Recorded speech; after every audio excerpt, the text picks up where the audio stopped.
Let's see how it goes here. All right, it says I'm live, so let's go ahead and get this show rolling. I have just had my son walk in the door. Is there anything important, or can it wait? Weird findings on truck. Hold on a second. I'm going to have to mute my mic for just a moment.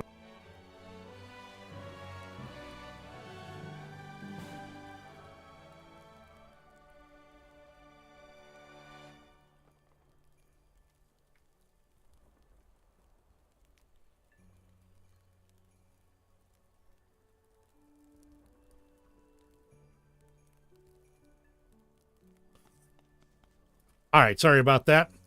All right, good morning, everybody, or afternoon. Dagnabbit, I'm losing track of time here. Welcome to the channel. I'm Old Dead Man. I have with me today Rising Dead, one of my best friends, and he and I are going to be going through the new dev server, Air Superiority, that is opened just today, and there's a lot of stuff coming. So let's go ahead and get fired up and get things started here. Rising, you here with me? I am, and it's good to be here. Great. Glad to have you here. I think your volume's a touch low, so I'm going to turn you up a little on my side. And then I'm going to flip that around. Okay, perfect. All right. So if there's anybody who's jumping in right now, go ahead and sound off in the comments and make sure you have your questions ready. We're going to be ready to rock and roll. So let's go ahead and get started with the first couple of things, the most important things. You're looking at the patch notes, correct? I am. And what do you think is the most important thing on the patch notes?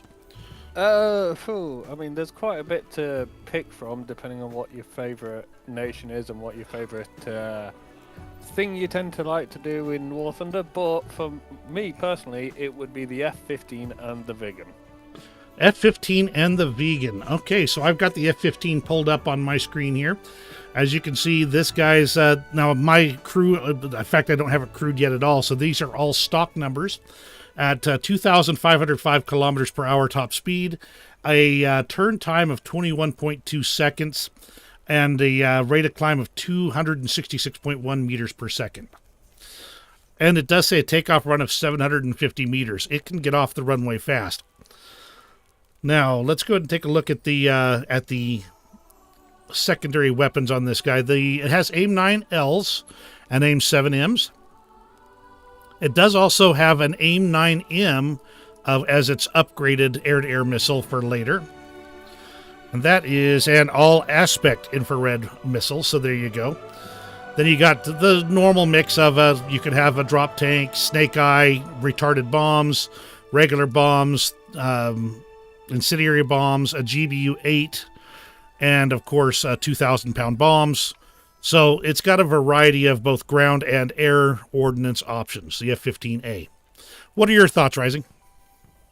Well, first off, it looks like it could be a serious air-to-air threat, just with the fact that it can carry 4 AIM-9Ms and 4 AIM-7M Sparrows. Now, some people like the radar-guided missiles, some people hate them and prefer to go with the all-aspect, but this gives you the best of both. You've got the long range, hit them when they're coming at you with the AIM-7s, and then obviously, if someone's whizzing past your front, let loose a quick AIM-9. I believe the F-15 will have a heads-up display, am I right in saying that? It should do.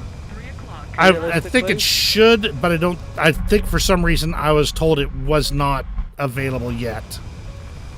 No, I don't. It's not available in dev server, but I believe when it hits the live servers, I believe it is going to have a heads-up display, like what the MiG-29's got. So you won't have to have your nose pointed directly at enemy aircraft. I don't know what the angle is going to be for launching missiles, but I do know that you're just not going to have to point straight at an enemy. Yeah, it's going to fire missiles off bore sight.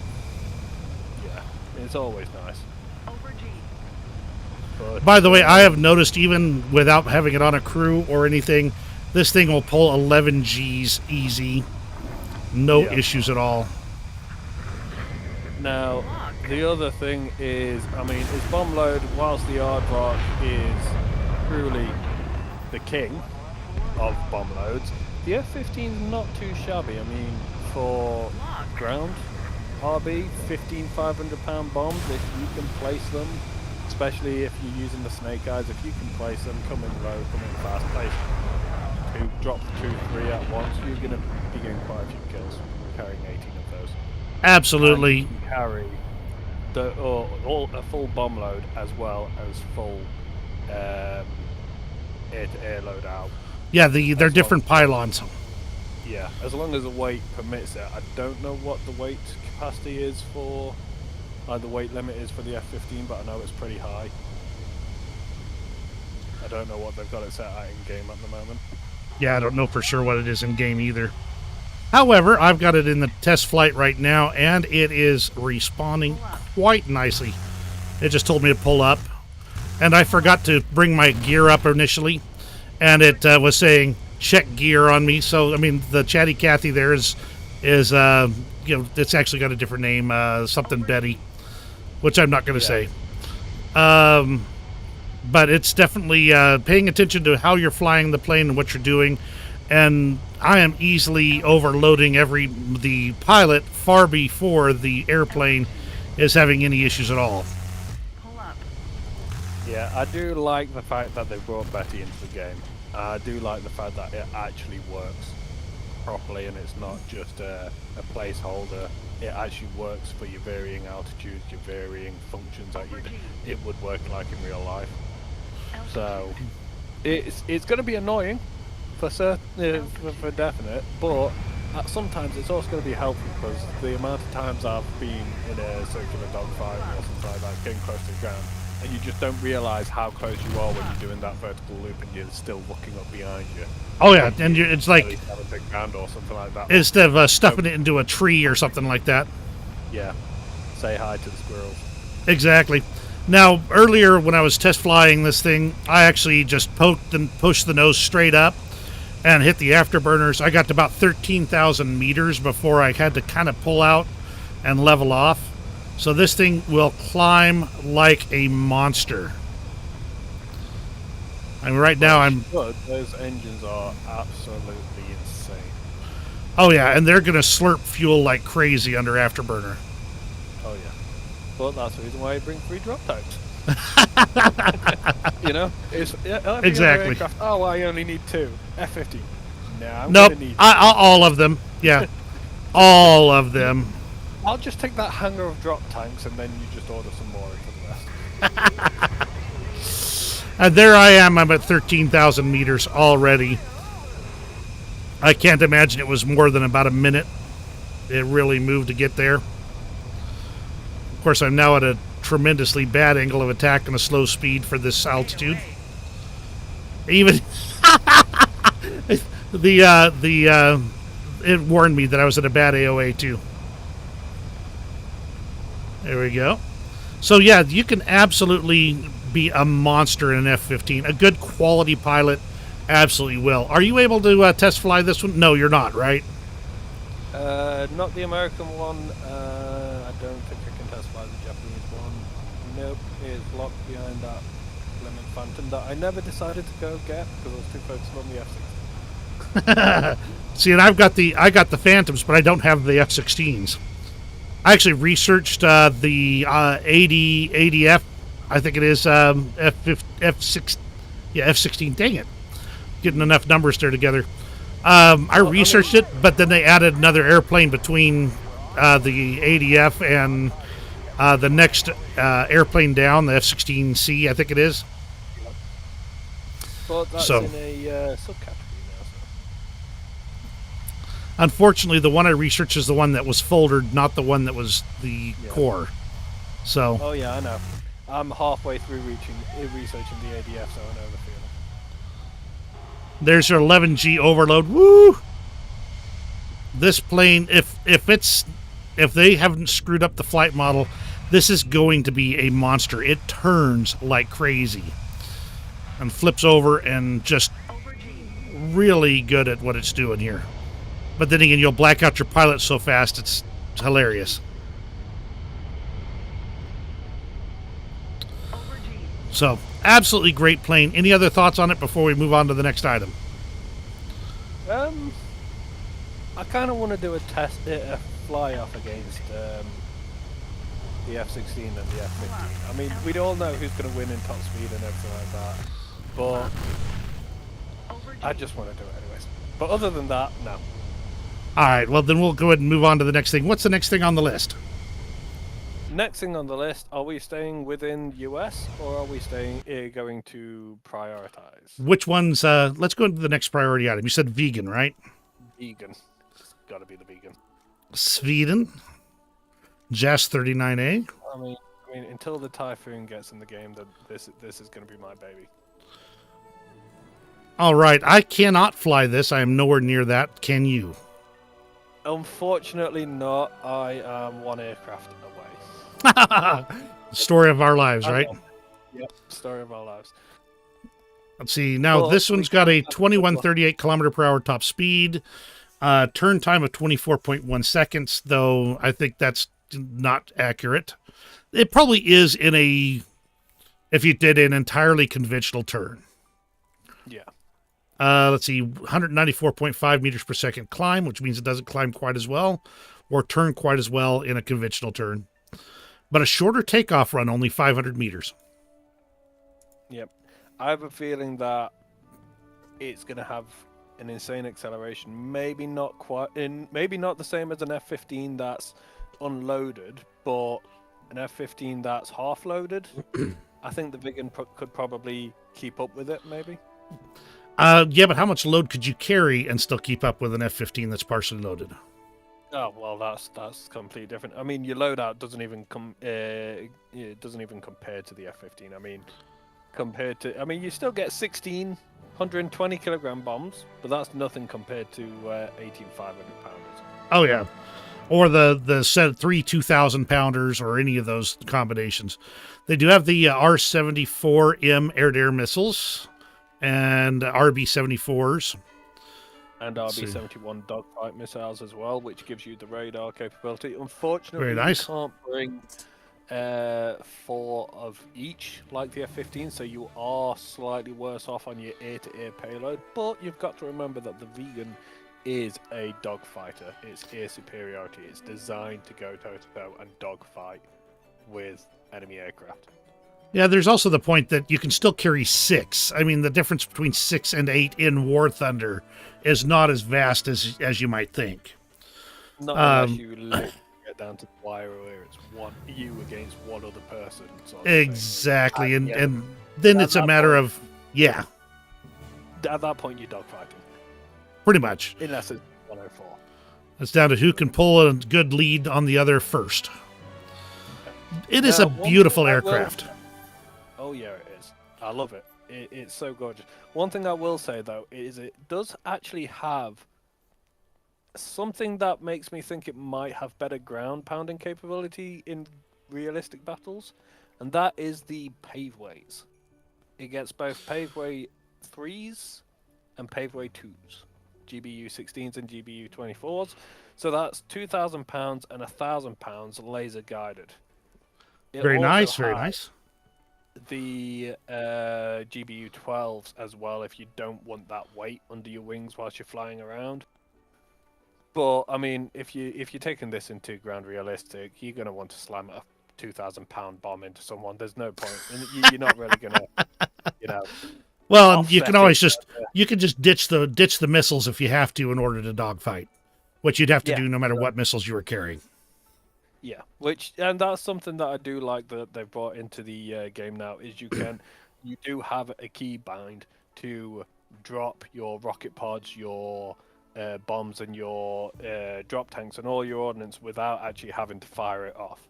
And it works, even though not a lot of people do this. It works for air-to-air missiles as well. If you've got lost like a ship or something, and your air-to-air missile is causing you to be a bit heavy on one side, or it's dragging you down because of the weight is slowing you down and you're starting to lose a bit of altitude, you can dump that as well, make it so you slick wing and carry on going, and it's one of the best additions to the game I think they've brought out in a long time. I'll have to look into that because I never mapped that key. No, it's if you map the weapon select key just to cycle through, you can just keep cycling through until you hit the weapon you want to dump, and then you just click the dump.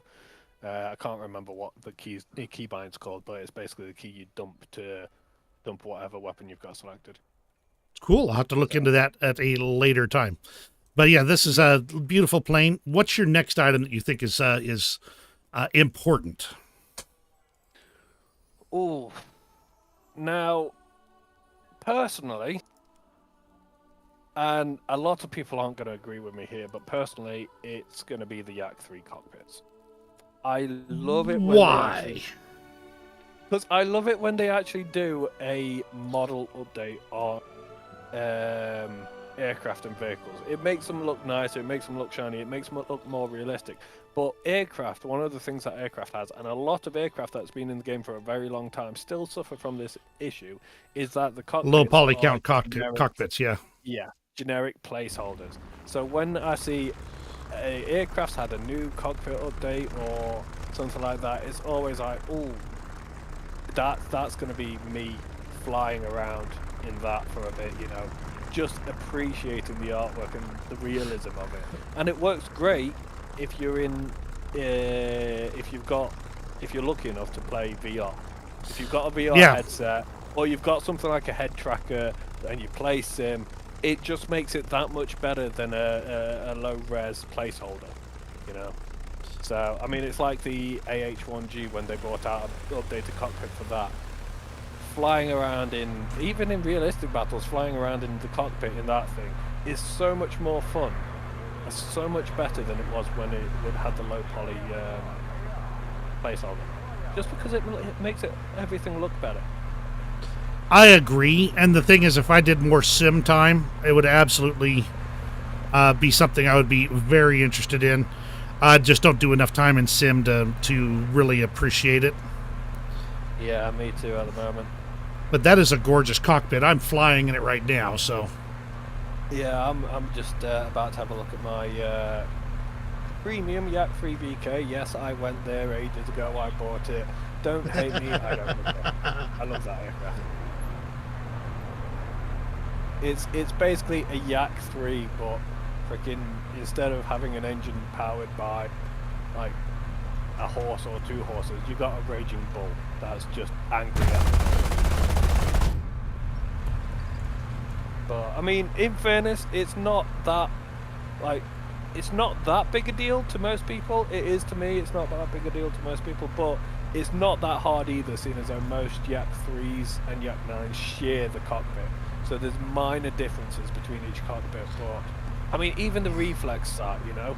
Look at the reflex sight when you chuck it about in the turns. Just like, if you roll around and you just want to go on that reflex sight, move it's so much more. I don't know. I can go on about this for ages.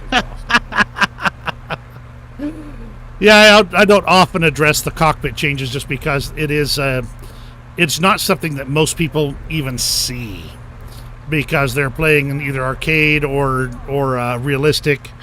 I do occasionally use the cockpit even in realistic, especially if I'm looking for the status gauges of things, which might kind of check my engine or whatever, but not that often. But yeah, so that's important for me. They've also done a cockpit update for the Firefly. That's a love-hate relationship I have with that aircraft, but it's still something that I know I'm going to enjoy, just flying around and just cruising, looking at that cockpit. Probably getting shot down because I'm not paying attention, but yeah, you know how it goes. But as for everyone else, I'm sure pilots, the next thing that everyone's dead excited for, the Mirage 4000. Let's go take a look at the Mirage 4000 then. Now, I cannot fly it. I know that for sure because my France is just not that high. No, mine isn't either. So let's go ahead and take a look. If I had known that this this update was coming out soon, I would have not taken a bit of a sabbatical and definitely found out some of these so I could fly them in the depth. So, well, I actually broke down and got the battle pass this season because I like the looks of that British jet, and it's low enough BR that I'm kind of excited to have it. So I've got some days of premium right now, and I'm still just kind of grinding through a bunch of stuff. I want to get my American tree all the way finished up if I can, but you know, that's all I've got left is high-end things, so it's a lot of work to get those ground out. Now, this well, Mirage 2000. Go ahead. I'm sorry. No, I was gonna say I've got a list of vehicles that I want to research, but it's just finding time at the moment. But anyways, so back to the Mirage, as you were saying. Right. 2174 kilometers per hour top speed, 24.8 second turn time, 216.9 meters per second rate of climb, nearly the same as the F-15. As you can see, two engines on this guy. Should be a lot of fun. 750 meter takeoff run. Let's look at the secondary weapons here, where we got the Matra 550s, the Matra Super 530F, some 2,000 pounds, 1,000 pounds, 250 kilograms, AS-30L Nords with the targeting pod, and BGL 1000s, and Snebs, and of course Flare and Chaff. What are your thoughts? So, I think the main thing for most people for this one will be the twin engine. It's basically, it's not that different from your other Mirages. Some actually have a better variation in the payload, but the ability to take 6 of those Magic R 550s or take the 2 530s and still have 4 R550s, that's going to be a bit of a clincher, because those R550s are actually quite nasty. They're better than an AIM-9L. They've got a slightly better range on all aspect lock-on, and yeah, they're very, very, very nasty in my opinion. But I think one of the main things is going to be the Atlas 2 targeting pod. Now, I'm not entirely sure how much better it's going to be than the Damocles, but I know that Atlas 2 is actually better for long-range precision targeting. And the fact that you can also take 4 AS-30L Nords and then 2 BGL 1000s, you've got 6 laser-guided bombs right there. That's 6 tanks killed if you can get all the bombs to it. And I have seen some very, very good pilots on YouTube where they've managed to go up really, really high and then just come down vertical, hit their air brakes, shut down their engine, and just basically float downwards from about 10,000 meters and use their targeting pods to pinpoint tanks on the ground and just launch missile or guided bomb one after another. And They got multiple targets. You're gonna get multiple targets killed if you do pull that off with the Mirage 4000. All right, Deepro Slaw is in the comments, says it has amazing acceleration. It's also missing 4 more magics that could be mounted to the fuel tanks, so it could have 8 magics in theory total. Could have 10 magics in theory if you go with the 6 magics. There you go. Could be. So, but that is actually going to be an insane weapons platform for just air-to-air in a realistic. I'm agreed. Looking forward to seeing that. I don't really want to face one if they do get that update that allows them to have the 4 additional magics. It'll be something to watch out for sure. Now, they does say that custom secondary weapons are available, so there could be features that you could do in a custom loadout that you can't see in one of the standard layouts. So I don't know if they might, because remember, if you can create a custom layout, you can make use of all your hard points and all the places there. So there you go. There's a possibility that it could be there and we just don't know. I don't think it is, though. So I think the main clincher for ground realistic battles, for people as well, if you're not a fan of the laser guided bombs, you can still carry 6 2,000 pounders, which I think is more than what the F-15 can carry, like total bombs for the 2,000 pounders. Is it? I think so. Yeah. You can only carry 3. So there you go. You've got double the payload of an F-15, which, I mean, in my mind, doesn't really register right. But I mean, maybe at a later point. Now, Depro Slob mentioned something that I actually noticed from the dev stream, the one put out by Mike Goes Boom and Oxy. Apparently, the plan is for Britain to get a JAS 39C, a Gripen, and Sweden's going to get the JAS 39A. So, Brits will have their own Gripen. Normally, I would complain and moan about that, and I would, because I am thoroughly against nations having other nations' tech. And I know they had it in real life, and I know there's also like the German war crime tanks, even Russian war crime tanks, where they've used German or Russian hardware and stuff like that. And I know that's in game, but I'm actually kind of happy about Britain getting their Gripen, just because it means that I don't have to research it down the Swedish line. Exactly. That's the only reason. I get it. I get it. Okay, so let me see. Are those the major ones for the air? So if so, we're going to just quickly go through the rest. Those are the major ones for the air. You do have the JS-11 for China. I don't actually know that much about this aircraft. I think it's just like a giant giant Chinese Su-27. Yep, looks like a Su-27 to me. Was that? No, is that the MiG-29? It's MiG-29, isn't it? I'm thinking Su-27 because Su-27. That's on your brain, yeah. Yeah, I do like the look of it. It's such a beast. But anyways, yeah. So, excuse me, it's a MiG-29. It does look pretty similar, though. I mean, to the Su-27. Let's see. Let's go to the MiG-29 though, because I'm sorry, all of these planes start kind of running together in my head. Eventually. Okay, yeah, they're very similar designs visually. So let's go back to China's J-11. Oh wait, no, I was right. The Shenyang J-11. Yeah, it says it's based on the Su. Yep. Su-27. There you go. That one's got a top speed of 2354 kilometers per hour stock. Yeah, Depro says it's just a copy-paste Su-27, nothing different. Yeah. That makes sense. So we'll look at this one real quick, and it'll also fill in for the Su-27.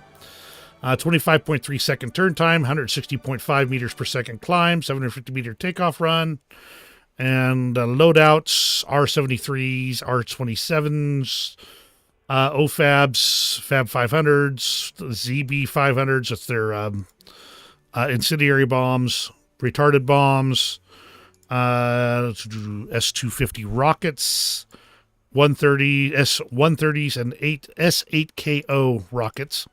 So it's got a variety of ordnance in it. I mean, the main thing I'm looking at from air-to-air point of view is you've got a very, very nice balance between radar and all aspects IR missiles. I mean, the R-27 T1s look exceptionally nasty. You can only carry a pair of those, luckily. I don't think I'd be happy about if I had to face an aircraft carrying 3 or 4 of the R-27 T1s. Right. I mean, 4.8 kilometers lock-on range in all aspects. I think that's the furthest lock-on range for an IR missile in all aspects. Don't know for sure. I'd have to go through a whole lot of stuff there. By the way, thank you for joining me, everybody who's on. I always appreciate you guys coming on. Glad to have you here. Obviously, please start dropping your comments in. I am watching for them, and I will be reading them as we go. And Deproslaw is the one that's just laying down all that information for us today. He apparently paid close attention to the streams earlier today. I'm going to say this now. He definitely knows more about this than I do. I don't bring you on to know more about the patch. I bring you on to know more about the planes and the equipment.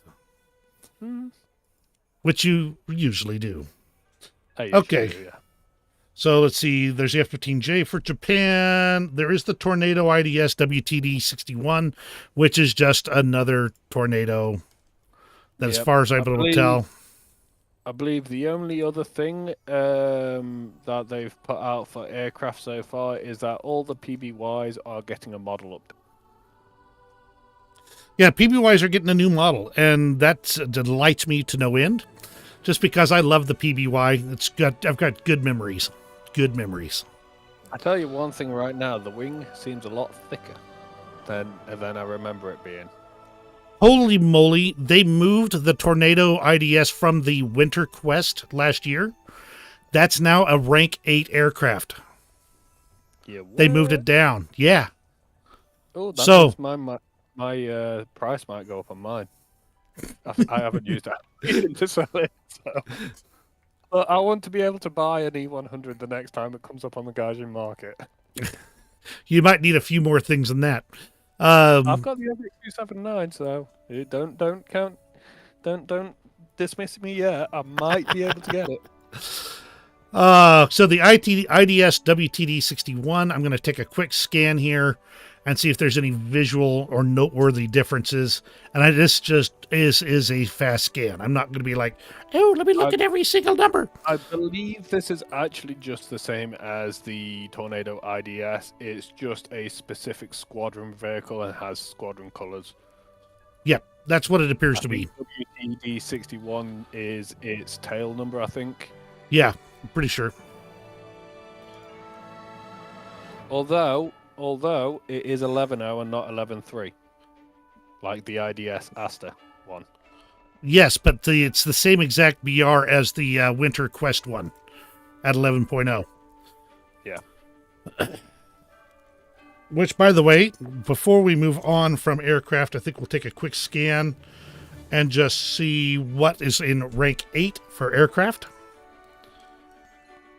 Let's see. As you can see. Be a good idea. See, America, we've got the F-16s moved down, the F-15, of course, the F-14s all moved down to rank 8. In Germany, we've got both MiG-29s and the Tornado IDS Asta 1, as well as the event Tornado, like you said. Right. And Russia's got the Yak-141, both MiG-29s, the Su-27. Britain has the Tornado F3, the Harrier GR7, and the Tornado GR1. Japan has both, let's see, an F-4EJ High Phantom and the F-15J and the F-16 AJ. Interestingly, their rank 7 is now only the F-4EJ Phantom 2. That's it.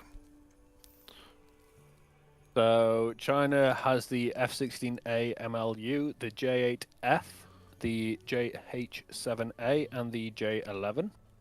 Looks like a pretty good roundup to me. Italy has the F-16A ADF, Tornado ADV, and Tornado IDS. Also the AV-8B+, all went down to rank 8. France has all three Mirage 2000s, and the Mirage 4000 are now rank 8. Sweden gets their JAS 39A and JAS 37D. And Israel gets the Nets, the Kurnaz 2000, the Barak 2, and the Baz. Now, I believe the Baz is... Just an F-15. Yep. I mean, just an F-15, not just an F-15. But the Baz does get access to the Python 3s. Interesting that rank 7 has pretty well gutted in several of these countries. Yep. So at least it's going to be easy to get it to rank 8 now. Yeah, that's true. It's just like the one that really caught my eye was Japan with absolutely nothing there. But like even Italy's only got 2 aircraft, both F-104s in rank 7. Britain's down to 4. Some countries still have fairly robust lineups, like the French have 7 aircraft still in it. Even Sweden has 5. America's got 9. Yeah, Germany's got quite a few. They've got 6. I wonder if this is going to mean that they're going to rejigger rank 6 and rank 7 eventually as well to kind of balance things out. They may have to kind of flow some changes all through the entire tree and move some of these down a touch to fill in. I think you're right. They are going to have to do changes throughout the trees because now if you look at Germany, for example, they are very rank 4 heavy. Oh, yeah. Germany's always had this enormous rank 4. The U.S. rank 4 is like only 1, 2, 3, 4, 5, 6, 7, 8, 9 planes and a whole bunch of foldered stuff. But still, I have a Germany in feeling. particular. Whew. I have a feeling that they're going to streamline the tech trees and folder quite a few aircraft. For America, you've already got like the P-63s and P-39s are already folded, and the P-47s. But I have a feeling that they're going to folder them some more, combine the P-47 early folder with the P-47 late folder and stuff like that, just to streamline the whole tree. Because at the moment, it is very top heavy, and they've made it easier to get to rank 8. They've made it easier to get rank 7. And it's for the experienced players who have played for a while. They know it's easy to get through rank 1, 2, and 3. But for people who are just starting out and learning stuff, getting from rank 1 to rank 3 could be a bit daunting. Take a while with them seeing all these, and especially for those perfectionists, those completionists who are going to want to get every aircraft in that rank and spade every aircraft before they move on to the next one. Actually, I sort of envy those guys because at least they'll be able to keep their Silver Lion count pretty decent. Yeah, I mean, to be honest, I've become a perfectionist in War Thunder. I try and unlock the entire rank before I move on to the next one now, but I'm kind of glad that I wasn't a perfectionist when I started. I was just like, nope, yeah, screw this. I just want to get to that Spitfire. Exactly, the fastest way possible. As I can. All right, so let's move on to ground vehicles, and I think the top ones are going to be, I'm going to say, Leopard 2A7 with the Stridsvon 122B+, and I think the other one that's going to be important is the Challenger 3 prototype. T90M, I don't think it's different enough to make a huge difference, in my opinion, compared. Oh, but I thought I could test drive the T90M then. Can you test drive it? No, one tank off. Again. That's a story of my life, I swear. But I can test drive the M1A2 SEP V2, so I'm going to go ahead and put it into a test drive here. Whilst you test drive, I am going to go and look at the protection analysis. Go for it. Give me the rundown while we're kind of pulling this thing up. So, if we are hitting... There it goes. If we are hitting Okay, Rising, I'm going to say that you need to speak up because this engine's loud enough that I'm going to have to turn down the sound. I do apologize. So, what's the new one? 2A7 for Germany? For Germany, yeah, the 2A7V. Right, so looking at... Oh, no, 2A7 gets a fuse HE shell. Interesting. So looking at the Leopard 2A7, their best shell is the DM53, which I believe we've already got in the game, haven't we? It's already in the game. For those who are unfamiliar with it, at 10 meters range, 0 degree angle, its best armor pen is 652 millimeters, and at 2,000 meters, 0 degree angle, it is 604 millimeters. Obviously, as the angle gets worse, that drops down to the worst possible pen at 2,000 meters, 60 degrees, being 349. So you can still pen through a decent amount of armor at long range. So for this protection analysis, we're just going to do a basic shot from 500 meters, and we're going to do it at a 0 angle, or as close to 0 as we can. So obviously the lower glacis goes straight through. However, the upper glacis, if you are shooting very close to where the upper glacis and the lower glacis meet, you can get through. But at a 0 degree angle, if you shoot further up the upper glacis, it will ricochet up into the turret. And surprisingly, the turret actually stops it. Now you're shooting at the M1A2 SEP V2 with the 2A7? Yes. Okay. The turret cheeks, it ricochets up into the turret cheeks, and it seems to actually stop it. However, the driver's hatch is a weak point. Around that, it is going to be very easy to pen. The optics will, hopefully, if you're lucky, take a bit of the brunt. Now, I've got your, by the way, I've got your screen up right now, so you can... All right, okay. So basically what I was saying with the upper glacis is around here. It's a bit of a weak spot. Obviously, lower glacis is huge. But as you get further back up that part there, you got some areas where it can't pen Nice. Just because the angle's too high, it ricochets and it goes up. However, the driver's area is a huge weak spot. Most of that area you can pen through. So anyone who's wanting to shoot at this, focus around that driver's area. You'll ricochet up into the gun barrel, or you'll go through and kill the driver. As for the actual turret, the turret cheeks are actually quite tough, if I'm honest. Usually M1s, I've looked on protection analysis, and when being shot at straight away, as you can see, if you have it at an angle, I'll just move the Christmas tree out of the way. If you have it at an angle, it doesn't really have a problem penning through and hitting stuff. But if you flush on, it's at least going to be harder. Yeah. Yeah, it makes it harder. However, I'm not sure as to why the right cheek has a better chance of penetrating than the left cheek. That might it's at a different angle. No, it's at a different angle. If you look from the top down. Yep, I've just seen that. So yeah, so there you go. Even though it's at a different angle, it's still showing that in most scenarios it does actually withstand it. But as with all Abrams, your big weakness is just underneath that. That big old shot trap right there. That's a crippling shot, if not a kill shot outright. Yeah. And then now, Deepro Slaw says there's really no difference between the M1A 2 V1 and the V2. And to a certain extent, that is absolutely true. The real changes to it are usually electronic, internal. They'll sometimes add things like different ERA or thicker depleted uranium armor. But by and large, the difference between each version of the Abrams, once you get into the A2s, are minimal. Sometimes you'll get some hardware changes like the commander's cupola or the remote weapon stations, those types of things, but you're not going to get major game-changing changes in a SEP V2. Yep. So I'm just going to say this now. I do love the look of the Era armor. It looks like you've got little riot shields on the side of your tank. Just saying that now.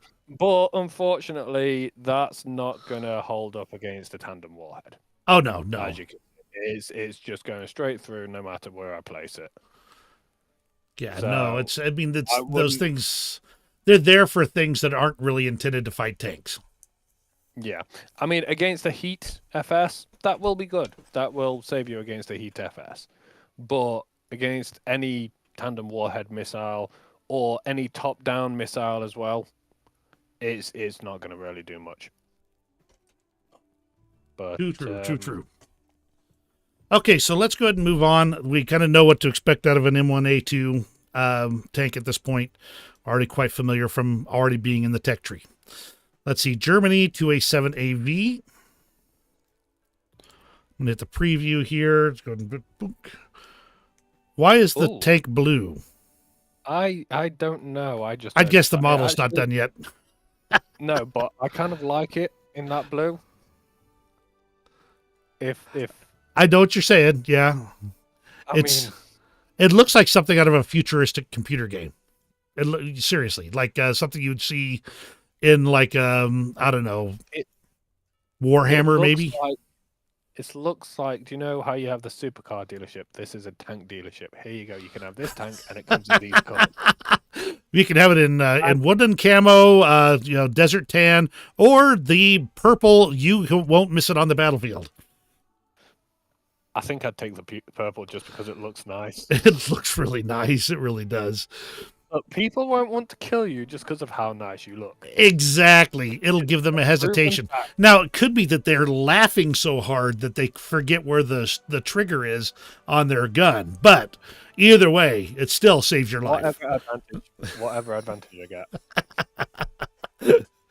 Okay, so the ammunition, I don't think there's anything unusual in the ammunition. DM53. So pretty much what you'd expect. What about the armor analysis? Anything special there? What, the protection analysis? Shall we go with an Abrams shooting back? Yeah, might as well. So, best shell for the Abrams. I do like the fact that you can select your 50 cal ammo. It's a nice best change. Shell from the Abrams, you've got the M829A2, 629 mil of armor pen at 10 meters. We're setting it to 500. Turret is unassailable. It just doesn't go through the turret. Except for around where the Leopard's weak spot is, around that, the gun mantle, the breach, that area, you will be able to take out the breach and damage some of the crew, but the rest of the turret, this is one thing the Leopards, I've got to hand to the Leopards, their turret armor is always really good. Yes, indeed. Turret cheap, especially well defended. Hull, actually, you've got a little bit. What's this bit? It's still better than Abrams, I mean, honestly. Oh, yeah, I know, but I just want to know why I'm not getting a penetration here. Look, penetration not possible all along there. I think that is a bit of... Maybe a modeling bug? Might be a modeling... Oh, no. Oh! Composite hull armor. But that's standard on tanks. But why is it the case that it might be a modeling bug? Because that is at a better angle to go through. Unless they've actually modeled in all of these little lights and everything. Oh, no, you've got a composite screen on the front. Look. There you go. That'll be what it is. So there's a composite screen that's not showing up in the X-ray mode. Because the composite screen is there. Right. So that's actually going to make it quite nasty, if you think about it. Because usually, if you're doing a quick shot, the first place you tend to sling your shell is right at that spot right there, because you're trying to go for the gun point, which is usually around about this point or around about here, sort of thing. You usually have to fine tune it to get down there or get into the weak spots there. But even then, weak spots there, still a large area, but that's just going to make it a bit more difficult. But of course, the slightest angle, just go in through the corners. But that's pretty much for every tank. The slightest angle, when you've got this kind of shell with this amount of pen. Yeah. You're just going to slide right past everything important. Yeah. But is the engine more powerful on this version? Engine power, 1327 horsepower. Back up and look at the 2 PSO. 1442, yep. So no, it's actually got a weaker engine. And it's got a lower top speed. So it's actually slower than the Leopard PSO. But I think we can both agree that the armor is just definitely going to be better. It is the same engine as the 2A5 and 2A6, though. So really, you're just looking at this one variant that just happens to have a better engine. Yeah, but, I like speedy boys over. Oh, yeah, me too. Okay, so let's go ahead and move over to Russia for a moment or two. I'm going to go ahead and sling on over and look at their T90M. Which, by the way, rank 8. When I first saw this on the dev blog, I thought that this little mesh around the base of the turret, I thought it was going to be some nifty like smoke launcher or error, which would have been really, really cool. When you look at it from an angle near the front, it... Also, I've just noticed, why is your hangar daytime and mine nighttime? Because the game is random that way. Anyways, yeah, so I thought the mesh looked like it could be a cool active protection system or not, but it's not. It's just actually mesh, which isn't going to really do anything at top tier. Not at top tier, because it's only really going to stop heat or similar shells. Yeah, and you've already got aero armor behind the heat, so it's not like you really need it. It's just something that some people may like the quirkiness and the unique prettiness, but others are going to be like, meh. A lot of these modifications are about stopping things like drones and RPGs, not Yeah. about stopping tank rounds. We're seeing that in Ukraine, for instance, in the Ukraine war. All of the tanks that are surviving have got the what we called the cope cages for so long, but everybody's making official, top mounted, cope cages that are actually part of the tank now because drones are such an issue and Yeah. RPGs are an issue, and these tandem warhead, missiles and things like that are issues. That every little bit of protection you get, at least provides something that might change the factors. And Yep. yeah, now we all know that if you have another tank and they shoot you in the side with an APFSDS, it's going through. So I think the ERA plates on a T90 might be effective against some versions of APFSDS, but I'm not sure. What do you know? Well, what I'm looking at right now is a protection analysis, and I can honestly say the T90's probably got the best hull armor on the front that we've seen so far. I've got the M1A2 SEPS shell up again. I'm poking through, and other than around the driver's hatch, which is there, all of this area is a no-go. 500 meters range, it's a no-go. Now, I'm just going to change it to, we'll go 0. And even at the 0 meter range, it's a no-go. So this is actually going to be quite a nice brawler to pop around the corner as someone's rushing around. They panic shoot into there, bang, nothing. Nothing And then happens. you get a nice shot off at them. The only downside is you do have the weakest shell. So that we've seen so far out of the 3 new MBTs. So you will struggle to go through composite armor on other tanks, but that doesn't mean you can't go through the weak spots on other tanks. You've only got 550, 538, is it? 580 millimeters at 10 meters. 580. 580 at 10 meters. So again, not bad. Still going to go through a lot. Definitely going to go through weak spots, but against composite armor, you front on against tank, you need to aim for those weak spots. Otherwise, you're just going to. The T90M also does have a tube-launched ATGM, which is a tandem warhead. So it still has that at 850 millimeters of pin. But the problem is always with those that you have to guide it to its destination. And with the way reactions are at top tier, that may not actually happen because you may get taken out while your ATGM's in the air. I think for close range brawling, the Saber shell is going to be better. For your long range sniping, that's where the ATGM is going to come into its own, just because that can punch through both error and composite. And like you said, guided, top tier, they move. Your shell, your ATGM can move to follow, compared to a shell. If they're moving and you miss, you've got to wait for that next shell reload. Close up brawl, you've got the armor to go toe-to-toe with M1s, Leopards. You've got the whole armor where they think is the weak spot to hit you rather than your turret. Now, turret armor on this thing, again, it's actually quite nice. I mean, look at that. All of that area there is just a no-go on the turret. And on that side there, just complete no-go. You've got no armor, no armor pen at all. But around the breach, that's the weak spot. One thing that Deep Throw Slaw is pointing out, the APFSDS, when shooting in the side of this thing, does not spall.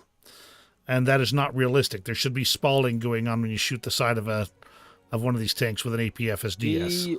So I'm testing it now. He does have a point. It doesn't spall like it should. There is a little bit of spalling. You can see a small little shower of a cone come out, but it's nowhere near what it's like for the M1 Abrams or the Leopard. You can kind of see a little bit of a sprawl, and then, but the main shell's still there, still intact, still goes through. So that, I'm hoping that's just a bug at the moment. But it is Russian, and Russian bias is a thing. Yeah, despite what they like to say. But one thing I will say that I do like about the look of the T90 is, first off, that turret, the shape of that turret, it's very, very angled. It's very, very I want to say futuristic in design style. You know, very pointed. And then, secondly, the 50 cal on the cupola. I don't know. I just love it. It looks like it could be a grenade launcher with that muzzle brake on the end. It looks mean. I mean, It really. does. If you really start looking at it, there is a weak spot kind of right underneath. It's basically the turret ring. If you can put it Yeah, through the around turret ring, but or still, around the driver's hatch. The yeah. turret ring around the driver's hatch. That's the only weak point on the hull, other than the lower glacis. If you're sat front on from this, but again, if it gives you a small little angle, you can go through that track. Now, as Dpros just pointed out, the reverse speed is slated to be terrible from what they've said on the dev blog. 4 kilometers per And hour. Yep. looking at the transmission, it is 4.2 kilometers an hour. You have one gear going backwards. There it is. I Yep. feel like 4.2 Obi-Wan kilometers. Kenobi has just joined the room. Am I allowed Hello. to say that? Or am I going to get Disney on me? You know what? I don't think Doing I that. care if Disney gets on us. Yo, we are so small potatoes. They could sue me for everything they're worth that I'm worth, and I couldn't. They literally would not be able to pay for a few hours of their lawyers' times. Yeah. I'm still not going to risk pushing them though. So Hi, hello there. How's it going?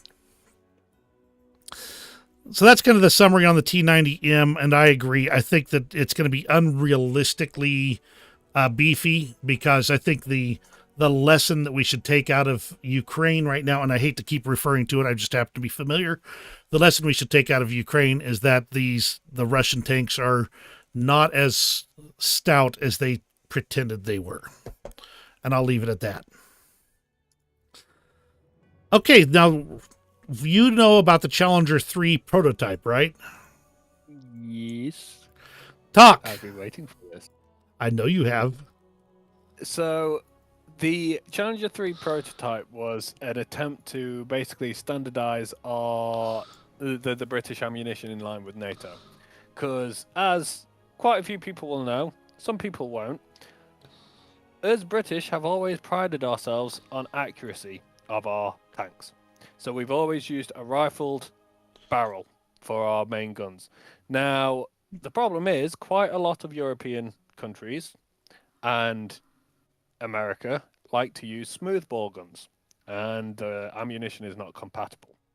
So, although actually I think there was an experiment at the time where they did try and create a case for smoothbore ammunition to make it fit fire down a rifled barrel. The only problem with that is that you had to drop the caliber. So for a 120 mil barrel, the You'd be caliber using like was the like 105. 105. Yeah, the 105 ammo, which yes, it's good because now you can use that smoothbore ammunition, but you're sacrificing caliber, and that becomes a whole kind of issue itself. But anyways, so this was an attempt for the British to start using the NATO standard rounds for tank ammo, and I believe on the Challengers they're currently doing going to look at doing a modernization to actually fit smoothbores to our Challengers now going forward in future. I think I read that somewhere. I think it's still under discussion, but the main thing I love about the Challenger, about this one specifically, is this commander optic.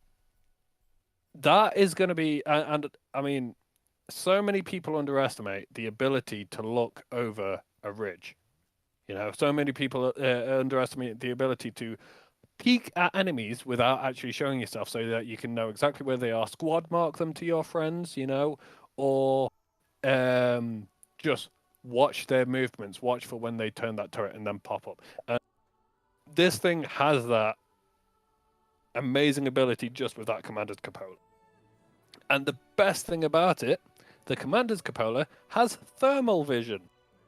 Nice.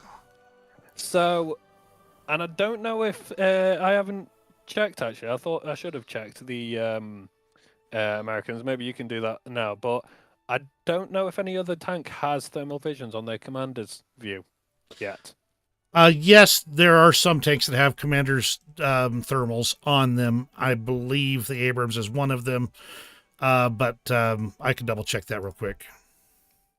So the main thing that I'm excited about with this tank is the upgraded firepower. Now, as you know, British guns are very, very accurate, but if you go back to our tanks that are currently in game, our best shot is worse than the T90Ms currently. It's 564 mil of armor pen at 0 meters range, 10 meters range. With the smoothball, we're going to have 652. We're now going to be able to fight with the heavyweights. We're going to be able to fight with the leopards and the excuse that, challengers bush. We're going to be able to fight with the chieftain. Sorry, not challengers. We're going to be able to fight with the leopards. We're going to be able to fight with the T90 because we've got that firepower. But we've still got the accuracy. Now, the armor, I believe, is nothing special. I believe it's just your normal Challenger 3 armor at this point. What we're going to do though is we're going to take it up against the Leopard 2A7, 500 meters range, and just have a look to see how much the turret can withstand. And as you can see, it's nothing. So as usual, I mean, it does withstand, but it's still going through to that final bit of your composite armor, as you can see there. So if we shorten the range down to 200, that will most likely go through. Oh no, it's still holding. In fairness, I am actually surprised that it's still holding. Although I am kind of doing it at a bit of a dodgy angle. But anyways, the armor's good. The problem is you turn that turret, like most tanks at this tier, you turn that turret and it makes it weaker. Hull armor is just rubbish. It's the worst one for top tier hull armor. Even though you do have composite there, it's non-existent, so don't try and go into a brawling match. The best thing for your Challenger, find a ridge, sit down behind it, pop your turret up, snipe, sit back down. And with that, Commander's optics is going to be brilliant. And the other brilliant thing about the Commander's optics, your Commander can't be sniped because it's way back behind the actual tank. So they can hit this thing as much as they want, but it's not going to kill your Commander. And it's going to be fun, and I'm looking forward to it. But other than that, it's just your normal Challenger, just with an upgraded gun. Okay, to answer your question, the Abrams has Commander's thermals as well as many other tanks in the game. Oh, I thought this was special. But I am going to point out that it seems that they are changing how the Commander's optics work, at least keystroke wise. You can still map a separate key to do Commander's Commander view, but until recently, if you hit the gunner view and then hit the gunner view again, it would flip to your Commander view, and then you'd go back to normal vision. Whereas now, if you have to use your binoculars to get to it, and then hit in for night vision to get your Commander view, unless you have a keystroke set up for it. At least that's what it appears to be right now, because it is different than my normal functionality on my regular client. And I know that I have universalized my keystrokes between the two. So I just love Commander view thermals. Yeah, I mean, I remember when they first brought out thermals, and you could thermal in third person, and yes, it was a bit of a pain, because it was like when you had the tanks that had thermals and they were going up against tanks with night vision, it was just completely unfair. They didn't. Oh yeah, very much so. Well, once they brought it into gunner's sight only, I feel like they kind of took too much away from it, because yeah, you could still see them in thermals, but when you're in the closed city maps, like Alaska or something like that, and you're in amongst the buildings in the middle of the night, you're not going to be driving around like this, peeking around corners. You're going to be like this and twisting your camera around, sort of thing. So having the Commander's thermal view is just going to be so much better, because now you can actually do thermals without turning your turret. If you've got a tank over there and you just want to see, hey, is that something I see moving in distance or hiding behind that bush? Oh yeah, that's a tank. Okay, I should probably either move or turn and fire. but can't remember. Is this river really deep? Because I kind of want to test out That bridge is fine, but if you go to the left, it's very deep. That's the right. Well, you didn't say right. You said left, so. Well, it used to be pretty crossable right there, but I guess they may have changed the map. Yeah, I just wanted to see if I could get into a position where I can peek over with that. Try right there. There should be a bit of a ridge right there. Yeah, in front of I you. was thinking going here. Oh, yeah, you can't squad mark in. Yeah, you're not in a squad. I know, but you can squad mark even when you're not in a squad in realistic battles. I just forget you can't do it in what's called. So let's have a look at this then. So I'm peeking up here. Okay, I can see that guy. Oh, is that an enemy tank behind that house? I see an antenna. Let's see how much. So, I mean, it's not the best, especially seeing as though you're angled and it's sat way back on your turret, but it is still going to give It's you going to make a difference. You'll get a little bit. By the way, Hello There has a question, and that is there going to be a premium version of the Abrams? The answer is yes. That would be the M1A1HC clickbait. I'll just go ahead and quickly take it for a test drive. And you can see this is just a standard M1 Abrams with the word clickbait on the barrel and some kill rings right there on the barrel as well. And, of course, a plastic chair mounted to the roof. So that is the premium version. I mean, my main question is, can that chair be shot off? That is a great question. That's the first thought that came to my mind when I saw this tank is, I wonder if that chair can be shot off. Well, it's tied down with a rope. You can see that, so clearly it can't just be shot off. I don't think a rope's going to withstand like a 120 mil shell or a 50 cal machine gun round. Or a 2,000-pound bomb, maybe. Oh, no. The 2,000-pound... No, if it's an American 2,000-pound bomb, it will absolutely resist it, because with a 2,000... The funniest thing about the U.S. bombs, 500-pounders, if I get it in the ballpark, it kills the tank. 250-pounders, if I get it pretty close, it kills the tank. 2,000-pounders, unless I literally put it on top of the commander's optics, it won't kill the tank, except at random times, and I do mean random. It is the weirdest thing, because you would think with a bomb that large that it would be super easy to kill tanks, even from a long distance away, but it's just something that Gaijin's done to the American 2000 sometimes.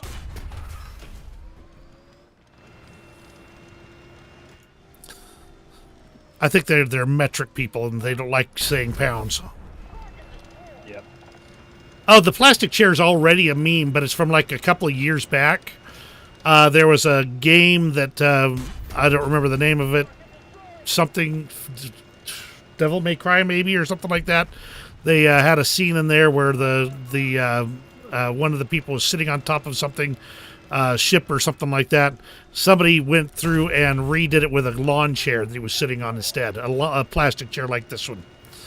So I don't know if it's a direct reference to that specific meme or not, but that's the one that people have been pointing to.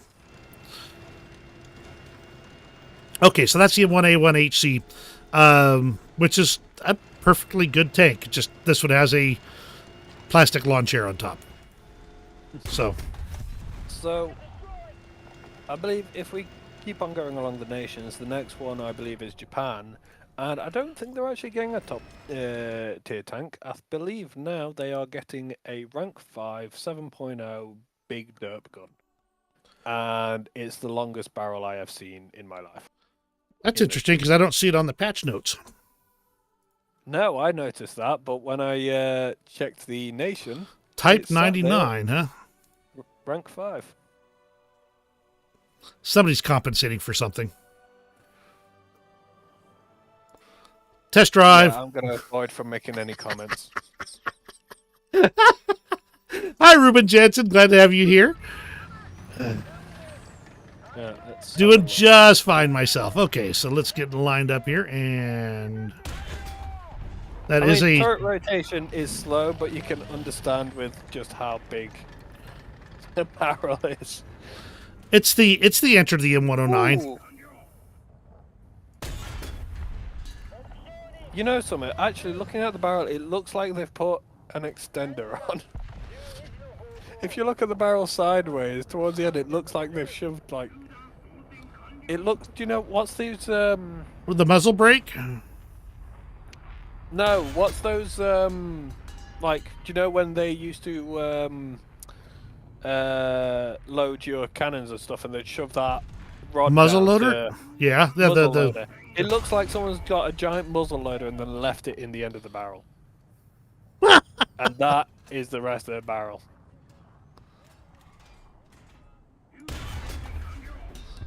It's a derpy gun, and it's a high explosive. If you put things on the roof of, if you put shots on the roofs, you'll get it. The 50 cal on the roof has a decent angle of elevation. Oh yeah, However, definitely. If you zoom in, that 50 cal does block your view on the right side of your screen if you zoom in. That is true. That could be annoying, but not fatal unless you just happen to be in just the exact. Aha! I just killed the tank I wasn't looking at. I'm thinking more for shooting down aircraft. Yeah, Although true. One thing I do like is if you turn it at a certain angle, you can aim down the sides with the 50 cal. That is true. When you select it as your secondary weapon, you can turn it and aim down. But so far, I mean, this hasn't had a. I changed back to my keybinders. This hasn't really had an issue with killing tanks. Just seems to absolutely wreck them, and I mean, I'm not surprised with 9.14 kilograms of the equivalent of TNT explosive. Man, that's almost 20 pounds. In fact, it is 20 pounds of it. Yep. I'm just launching it against the T-64 at the back now, see how much damage I can do.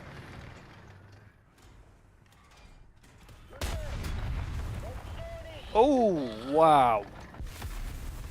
Did you get it? Yeah. Let's put it this way. The turret, I don't know. Yeah, the turret's off. The turret's gone. I love the Russian space program. Yeah, no, it wasn't even a hull shot or like a cupola shot or anything like that.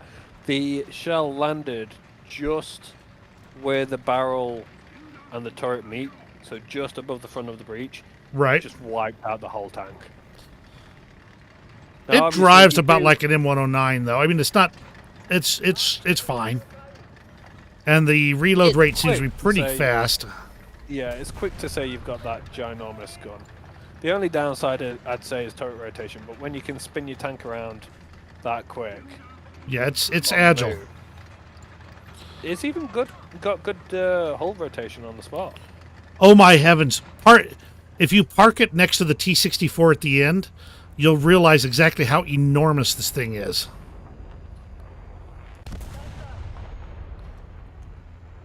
I just killed my own driver because I shot it at close range. I mean, I think they've changed the sounds of the 50 cal again. It's a bit thumpier and bassier, but yeah, it's about right. I like it. But yeah, if you think it's big against the T-64, try parking it up against that IS-4M. Your barrel at 0 degree elevation cuts through the cupola. It's like that tall. This is a tank that you are not hiding from anyone. Oh no, not a chance. You know something? I think it's the biggest tank in the game. I think it's even bigger than a mouse. We've had that conversation before, haven't we? Yeah, but if you remember when we did the size measurement, an IS-4M was slightly longer than the mouse. This is about the same length as an IS-4M, but the turret is just huge. I seriously think this is going to be the biggest tank in the game now. Okay, now I'm curious if the Type 99 is bigger than the M109, except for the barrel. The barrel, I think we're agreed that the barrel's longer, but I wonder if the tank itself is bigger than the M109. I didn't think the M109 was that big. It's pretty beefy. Brett's got an M1. Hi, anyway. Laporto. Glad to have you here. Carlos, Hey, Lapo. Rising, do you have the F-14? The F-14, which what's B. a B? Yeah. I do not have the B, unfortunately. Okay, neither do But I. I can test fly. Okay, well, Carlos D says the F-14B, they buffed the heck out of the AIM-54. They're like slow AMRAMs now. He says either F-14 works. Either F-14 works. Okay, let's So I'm going to go put your into screen up. Well, I mean, unless you want to do a quick custom match, so I've got a live target to shoot against, I can do a test flight against the AI aircraft, but they're It not. says as long as it's the AIM-54A or C. Well, I've got the AIM-54As equipped. See if I've got. Okay, why don't you go ahead and get that going while I get a match set up. And I'll bring in a Phantom because that's what I got handy.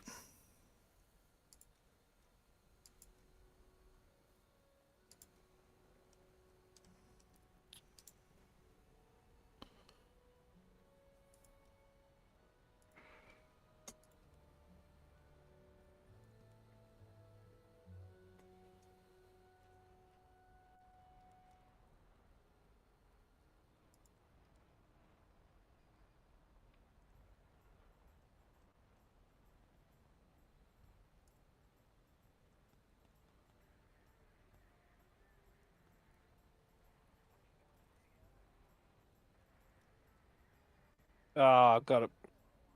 Blame it hell, my controls haven't copied over, so I've got no. Where's my? Hang on, I just gotta sort out my control. No problem, no problem. Let's see. Fly. No, let's change that. Let's see. Change mission. Start. I don't need 64 bots in here or something like that. I'm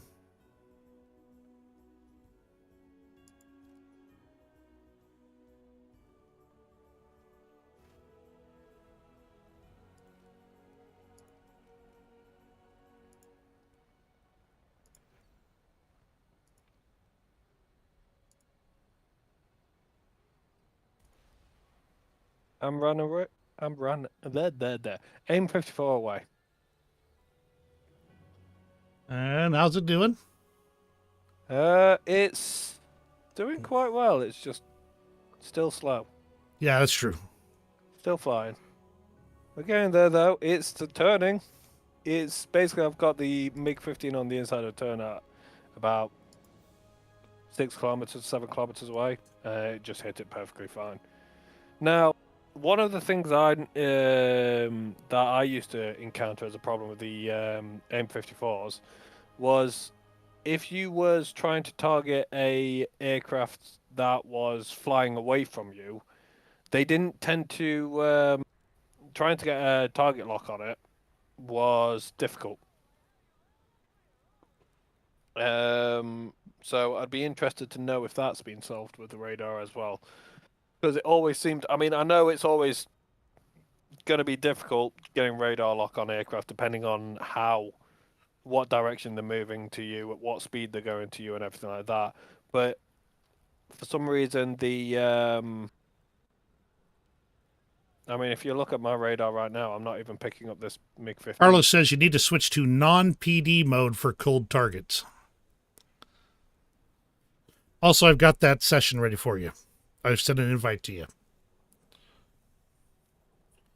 I'm using a ground map, so I don't think you'll have to actually bring a tank, but you know what I'm saying. See, let me fuel. Right, well.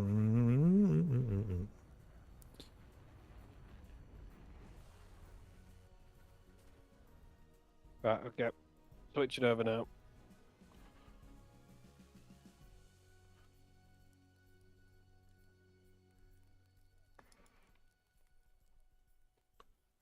Okay, do you have the invite?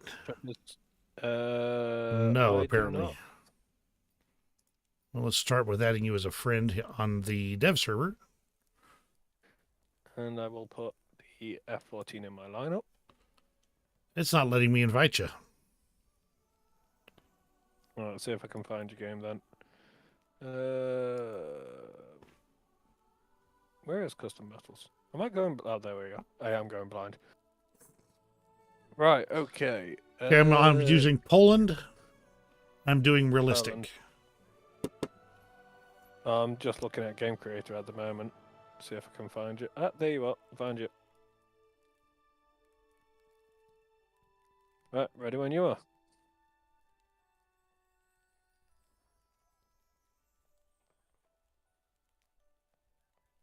Sorry, my son just walked in. He fixed the he fixed our truck.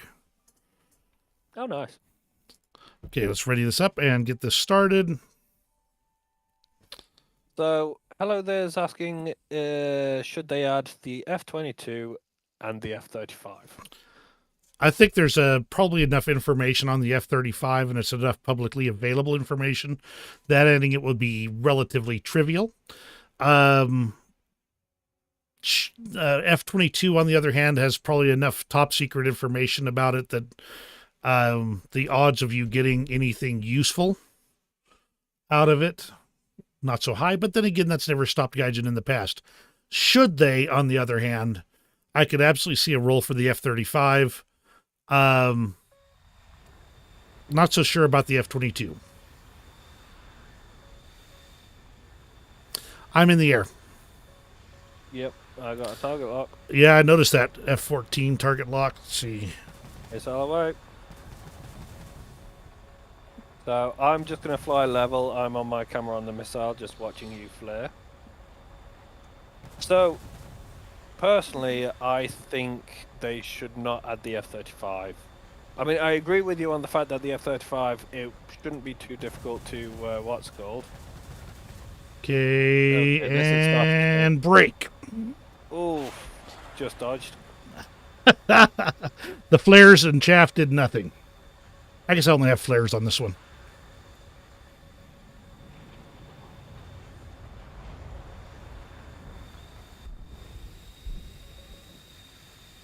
What was that?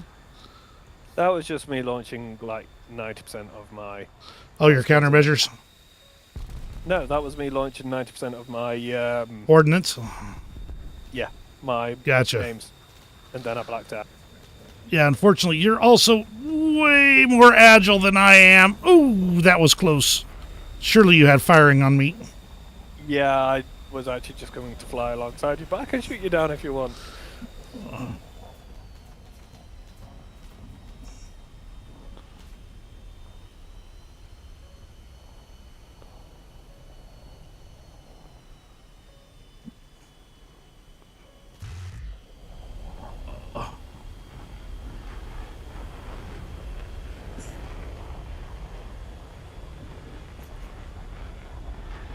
Oh, I'm dead. This thing definitely does not pull out of a dive like that when you have no engine power in. Yep. Oh, But, crap. I forgot. I put it as one death only. Dang it. Here, you can AMRAM my F4F. And by F4F, I mean the prop job. Wait, you... Okay, well, I got radar lock and bye-bye. But, I mean, the AIM 54s, they're brilliant for the long range, but any pilot who knows that they've got an AIM 54 locked onto them, they can outmaneuver it. They're not that difficult to outmaneuver. Yeah, I mean, I did pull in. range. Once I was like, okay, it's clearly the flares aren't doing anything, so that didn't help. Well, there it is. Yeah, that worked. But yeah, so but long range they are very difficult to maneuver. Yeah, yeah. That's where they're more lethal, is the long range ability and the fact that you don't need to maintain radar lock like the aims. One thing I would really love them to bring in that I know they won't do until we start getting aircraft like the F-35 and the F-22 is bring out the Meteor missile for the British, for the Typhoons. Huh. Because I think that would be the ultimate, radar missile. Gotcha.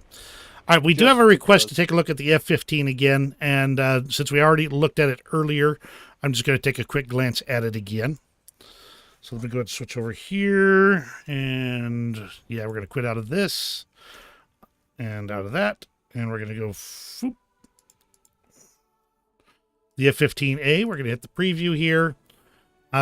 Gorgeous aircraft, and the secondaries, it's got quite the variety there. It will haul all the things. Haul of things, all the things all over your backside. And I did a test flight earlier, and doggone it, this thing is good.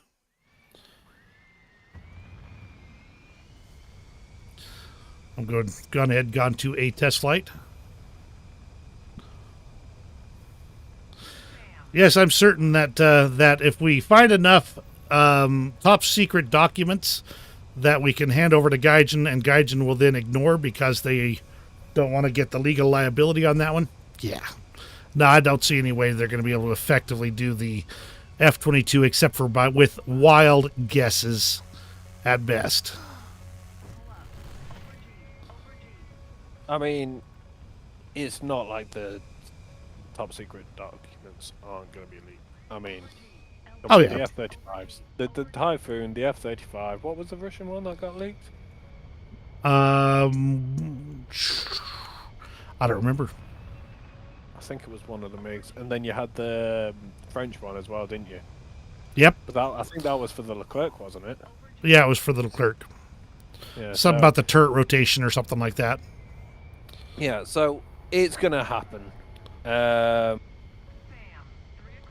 It's gonna happen. Someone's gonna leak it and think, "Oh, I want this in the game," or "Oh, this aircraft in the game doesn't act like it's supposed to," or something like that. We'll have the specs in no time. All guys this plane is far more capable than I am as a pilot. I mean, we'll just put it that way. It will absolutely hold your whole body until it's jelly, and it will just keep on flying happy as a clam. You will pass out so often. Yeah, just get used to being under the lost control and during dogfights. So... Now, to answer Hello There's earlier question, the AIM-54As have a maximum range of 150 kilometers. The Cs are the same. However, the actual working range of them, I'd say in War Thunder, like, as in guaranteed you're going to get a kill unless the person is really good at dodging and can see it coming and hides from the radar lock, you're probably looking about 60 to 70 kilometers. Sort of thing. Well, most of the maps are only 128 kilometers anyway. Yeah. Yeah, I mean, you can launch them 100 kilometers away, and you still have a decent chance of getting a kill, especially on those pilots who, like, at the start of the mission, they let themselves climb and they kind of step away from the keyboard and then come back to get in the dogfight. But right. For a guaranteed kill, I'd say you're looking more at launching them at a dogfight or something that's going on 30 kilometers away from you. Launch it at the enemy fighter, and because he'll be low energy, he won't be able to outmaneuver the missile, and he won't know it's coming until it's too late, because he'll think that the person he's dogfighting is the one that's got a radar lock on. That's my tactic for using the M54s, to try and get a kill. But by the way, I do need to point out something about the Su-27. It only has 150 rounds of 30mm cannon, meaning if you can get a hit with them, the odds are it's going to be crippling, if not lethal. Whereas the F-15 here has 940 of these 20mm cannon rounds, so you can afford to give it a few burts as compared. What you've just said has just made me have a quick look, and you've got a fire rate of 1800 rounds per minute on that cannon. Correct. So now I believe is it the MiG-27 that's got the rotary cannon? I think it's the MiG-27. just going to quickly check. Because the MiG-27's got the best cannon out of all the MiGs. Yeah, MiG-27, 30mm GSH 6-30. It's, oh, thank you, Carlos. It's got 5,000 rounds per minute. That cannon is an absolute beast. If it hits you, you are dead. I'm just going to say that now with the 30mm. Exactly. GSH 6. But that's because it's a rotary cannon with an insane rate of fire, and you do get more ammo, but you use it up faster. The Su-27's 30mm is nothing new. It's the same 30mm on the MiG-29. It's the same ammo count on the MiG-29. You know, for a second then you spun me out because all I saw was the twin tailplane and the air brake come out, and it made me think you were flying the Yak what is it? Yak 141? Yak 121? Right. The Russian. Just that air brake just spun me out for a second, the angle I was looking at. But yeah, the 30mm cannon does hurt no matter what you hit. Correct. If you're So not the dead, Su you're going to is be gonna- heavily crippled pretty much from any hit. Yeah. So, Also, I just want to say, I do love the meaty sound of the 30mm cannon for the MiGs. oh yeah, it's a good It's thumper. just so Okay, so that's the F-15. I'm going to go ahead and move on back to the ground vehicles because China has a VT-4B. France has a... Go ahead. I was going to say, one thing I just wanted to note is Betty, or a certain word before Betty, is installed on the MiG-29, and it does speak to you in English. In English? Yes. Okay, well, yeah, I have all my vehicles set to use the native language. Are yours set to all English? Hang on. Oh, blacked out. Sorry, test fired.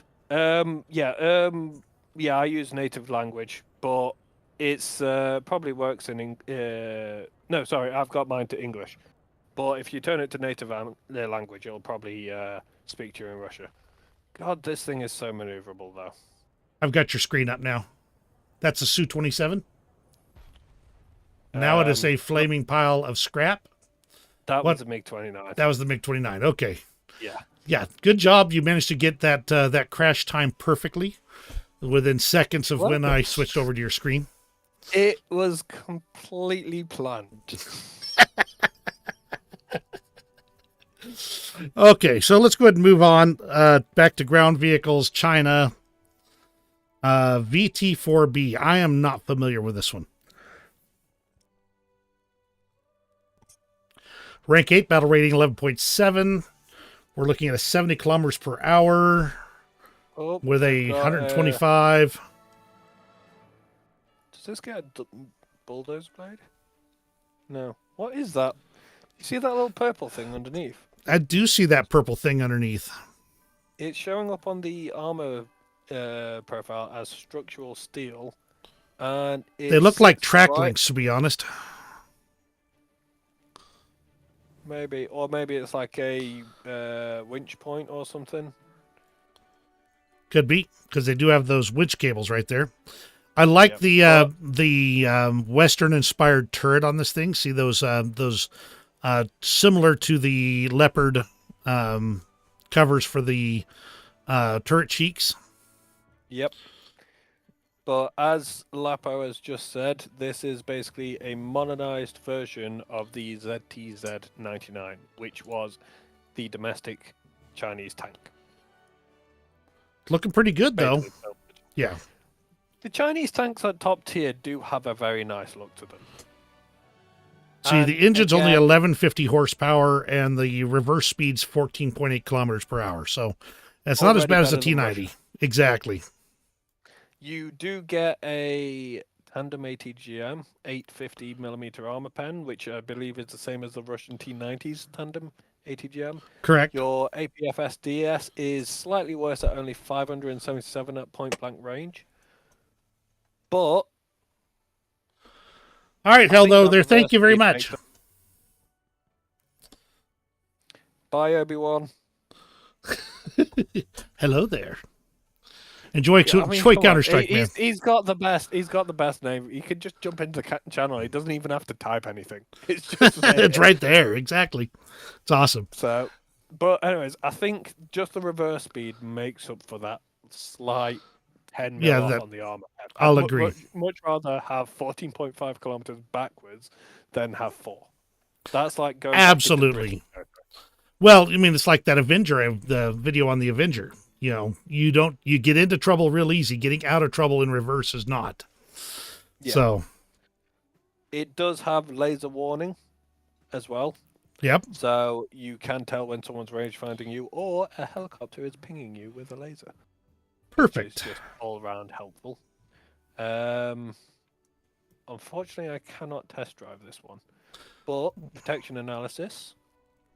We'll use Germany again. They do have the stronger of the shells. 500 meters away. Turret armor holds up. Very nice turret armor. Although, oh, did you see that? This makes the turret armor destroy itself. It destroys the turret armor. It destroys it. Yeah. So, are we saying that repeat shots might actually result in vulnerabilities Quite possibly. and not just the destruction of ERA? Oh, okay. So they've. I like this. So have you noticed? Yeah, the protection map. You can now see just a highlight. It's still loading 56%, but it now. Oh, yeah, gives that's you been a there for that green feature's cloud. been there for a while. You're kidding me? No, that's been there at least 2 How patches. How did no one tell me about this? Because I thought you knew about it. Yeah, the armor protection, the analysis there will now give you a map of where you can shoot, showing by they've done that colors. instead of practicing shells, but that's actually really, really good. Looking at it armor-wise for protection, I mean, compared to what we've seen, the Russian T90, good hull, but you got a weak spot just around where the driver's viewport is. This, you don't seem to have that weak spot around the driver's viewport. And what you were saying about the error armor package that can block Sabo, Yeah. well, here you go. Oh wait, I'm using heat, aren't I? Whoops. Anyways, as I was saying, here you go. It still does it. Or is that a composite? No, that's composite underneath. Yeah, I think that's a composite armor underneath. But I'm very interested in finding out whether that turret armor gets destroyed. You know?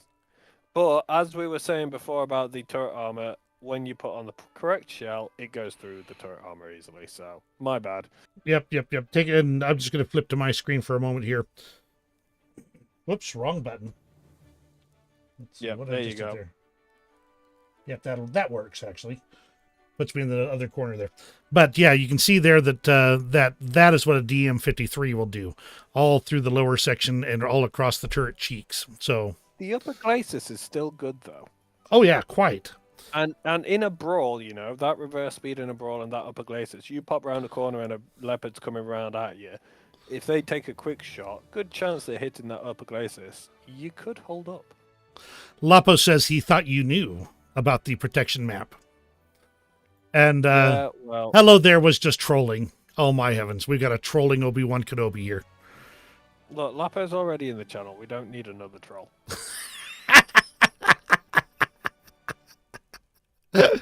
Oh gee. All right, so I think that's everything about the VT4B. It's good. I'm just gonna have a look to see if they've snuck in anything else in the lower tiers, like they did with the Type 99. Also, that is the first tank I'm researching. Then the next patch. VT4B. So, no, Type 99. Oh, Type 99. Oh yeah, gotcha. I mean, come on, big dope gun. You know, Biggest I've tank never in the been a derp gun guy myself. I have fun with them sometimes, but I'm more of a light, fast, good turret rotation, that type of Look, thing. when you shoot down a P-47 with a Lorraine 155's main gun, you fall in love with the derp guns fast. All right, so nothing for Italy. Let's go over to France. So France has a new AA gun. Yes, that's the TPK 6.41 VPC. I'm going to go ahead and bring them. There we go. And we're going to preview it. First off, I always do love it when you can see just how big and beefy the guns are. Yes. Secondly, what is with that seat and the gun shield? And is that a joystick? Where do you see a joystick? Basically where the driver's sitting between his arms and his legs. Hold on. No, it's not a joystick, but I know what you're talking about. It really, really does look like it from where I've sat. Let's just say I hope that he doesn't grab it anytime soon.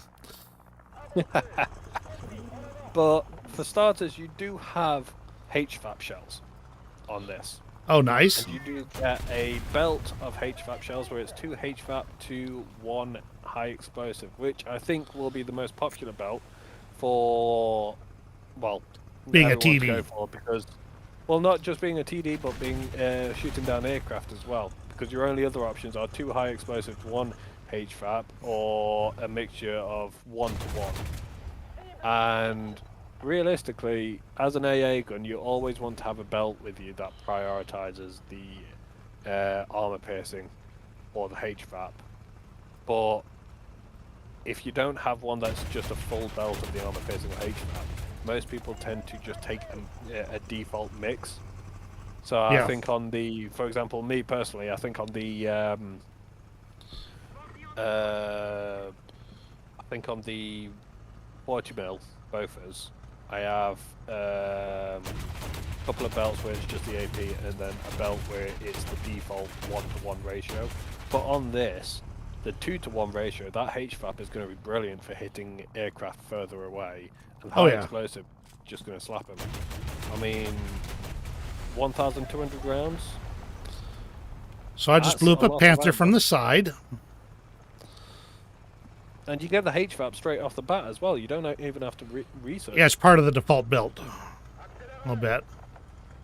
I mean, that looks quite fast as well. It moves along pretty good. Let me get back on the road here and give it the old college try here. 48, 49, 52, 55, 60 kilometers, 65, 66.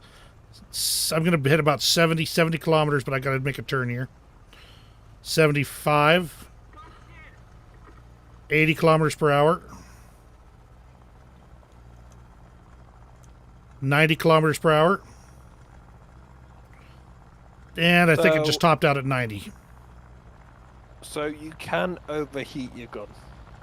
Oh, sure. For starters.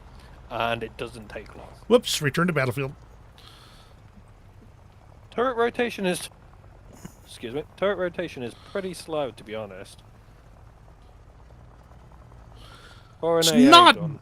It's not bad, but, you know, I've, like, some of the Bofors tend to be this kind of slow, so people will be familiar with it. Also, I think this is the first AA gun I've seen with an exposed crew member that actually has an angled gun shield. I hadn't thought about it. Skittles! Glad to have you here. Good evening to you, too. Oh, doesn't cross water very well. No, I mean, it's a wheeled vehicle. It's not going to cross water very well. Let's see. What the hell? Okay, it crosses water really well. As in, it just told me that I was going to flood, and then it didn't flood. And I just realized the reason why. The engine isn't modelled. You look on the X-ray view, there is no engine in the front of the tank. It drives on dreams and wishes. I believe that. Also, I just took out the Tiger 2 from the turret ring rear, so it's going to be able to kill some pretty hefty stuff with this with these HVAP rounds. Yeah. I mean, it's not going to be super easy on those heavier ones, but I'm going Yeah, right you're through not the gonna- side you- of this Panther turret. You're not going to take out a KV-1. You're not going to take out a Tiger. Basically, you're not going to take out any heavy tank. But I just took out a Tiger 2. An ARL. How? Turret ring rear. Huh. Oh yeah, because they've got that overhang, don't they? Yep. It's a hard Well, you it's a can't- hard shot. I mean, Yeah, admittedly. you won't be able to take out a Tiger 1 because they don't have that turret ring overhang. I don't have a Tiger 1 in the test drive, so can't speak to it. Yeah. You know what we haven't Yeah. played for a while, and I haven't thought about it? I haven't What? played Will It Float. So Will It Float? I Whoosh! can already answer that question for you. But Okay, do I die? Do I die? if you can Crew get knocked your out. crew above the water, if you can get your crew's heads above the water, you can drive as much as you want in that water. Okay, There's let's no see. The problem is, while the gunner is well above the...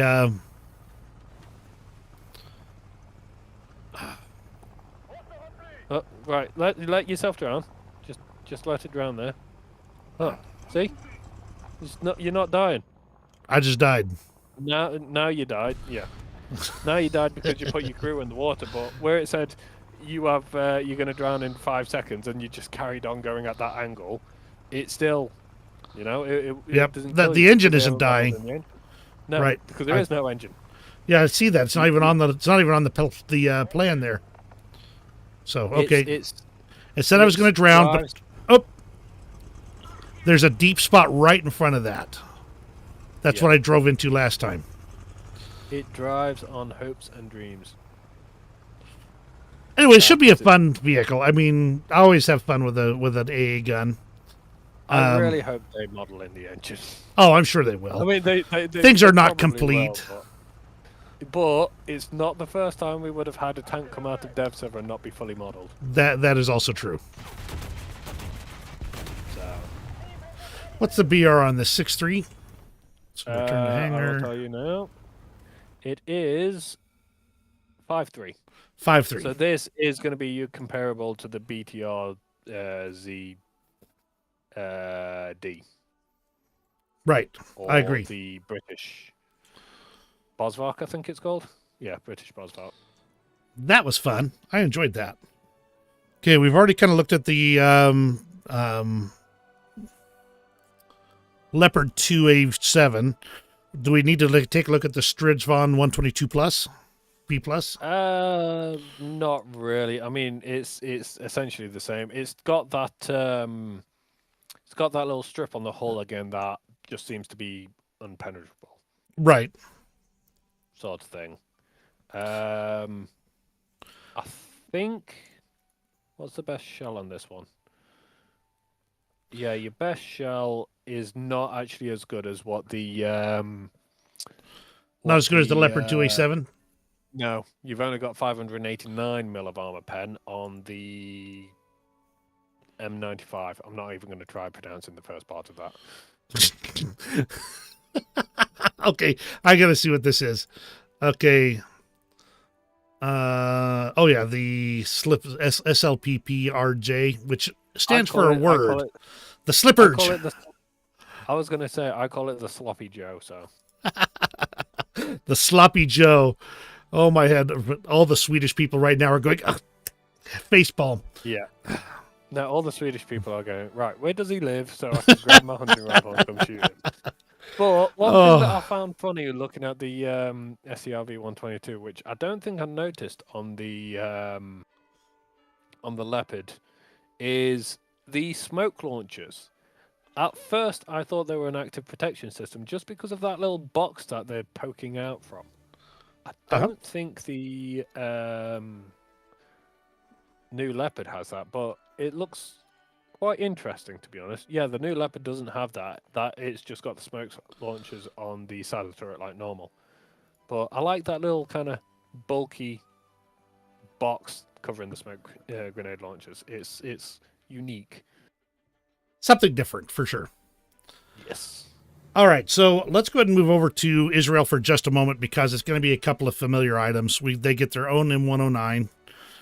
You know, no surprise. It's a M109 A1 Yep.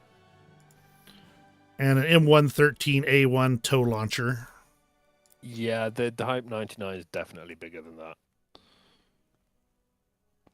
100%. I think there's got to be some graphical glitches going on because take a look at this. No, that's the Sparkle upgrade package. The Did you not Sparkle read the upgrade brochure? package. Oh, gee. Yes, the bling package. Obviously, the Israelis are all about having the bling, man. They're going to have all the rings and all the necklaces, and they're going to be going around with the cap turned sideways on their head. They're all about the bling, man. Oh, sorry, I couldn't resist. Okay, so that's it for ground vehicles as far as I can tell. Now, we'll burn... Go ahead. Yeah, I believe that's it. Now, did we go over the Challenger 2 Premium? Challenger 2, that was the Challenger 2 Premium? No, we didn't go over it. It's basically a regular Challenger 2, though, isn't it? Yes, but it does actually have a really nice desert skin on. Okay, let's go ahead and hit preview on it. It looks like somebody puked on your tank. Hey. How dare you? I mean, I don't like the fact that it doesn't cover the aero armor package, but if you get the arrow shot off you, you'll look pretty sleek coming through the desert or like a forest or something. Whoops. Bear with me a second, just hit a button. Okay, there we go. I thought you hit the purchase button. No, I did not hit the purchase button. I mean, otherwise, it's just a regular Challenger 2, right? It's the Challenger 2 Tez. Yeah.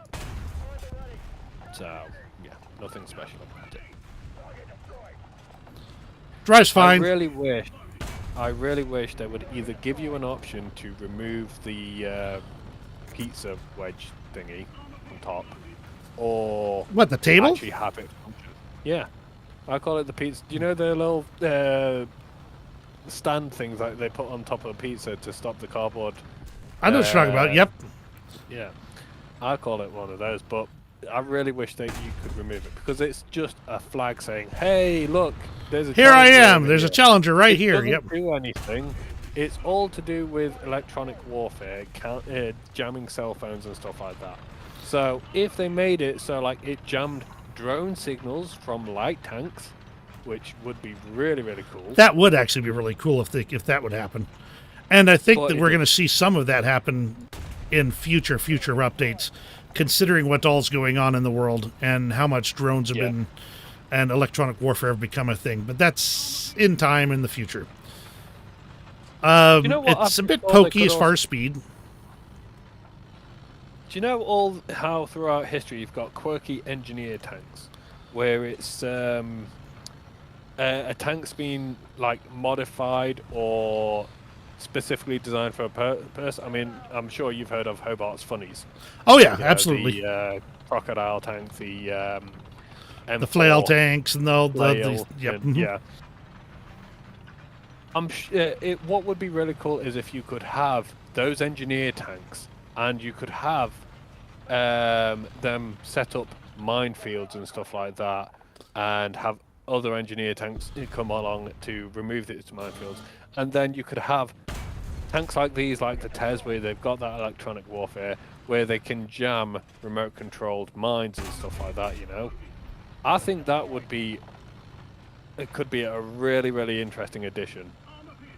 Like, maybe not for your standard gameplay, but maybe like for event or for simulator or something like specialty, that, you know? yeah. Something special that, you know, like how they've got, what was it, World War mode? Yeah. Which I don't think many people play anymore. But yeah, something like that, where it's a special mode where you can have all these interesting tanks that you wouldn't normally bring to a battle, but it's there because they've got a purpose.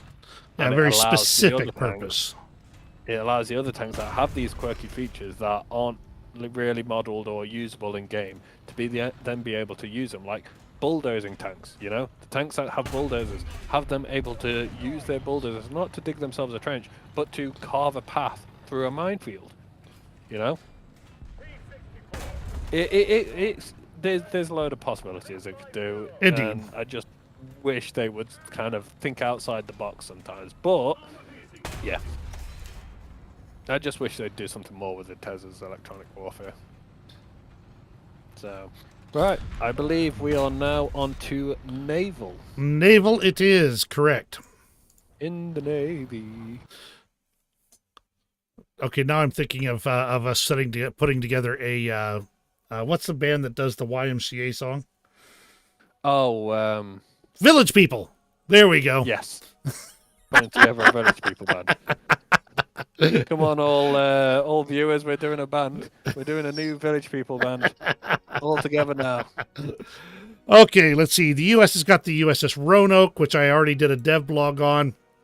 Never saw combat, but otherwise it's interesting. They do have these 6-inch dual-purpose guns that are good for both anti-air and anti-surface work.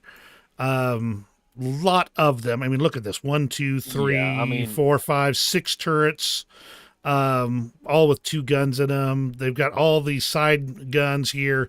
This thing will do some serious wrecking. One thing I always thought about the U.S. Navy in World War II. Yes, you had some fantastic battleships, but where you really excelled was with your light cruisers and your destroyers. Oh, absolutely. I mean, they were cranking out Fletchers like crazy. Exactly, but it's like all the innovation that went into the battleships. Yeah, again, it was massive, but it's just all the innovation that was going into the destroyers and light cruisers because they were cranking them out so fast. They were evolving a lot faster than the battleships were evolving. They were always finding new ways of like multi-purposing or increasing its lethality or increasing its survivability. And I mean, how do you say it? Roanoke? Roanoke. Okay. No, Roanoke. just Roanoke.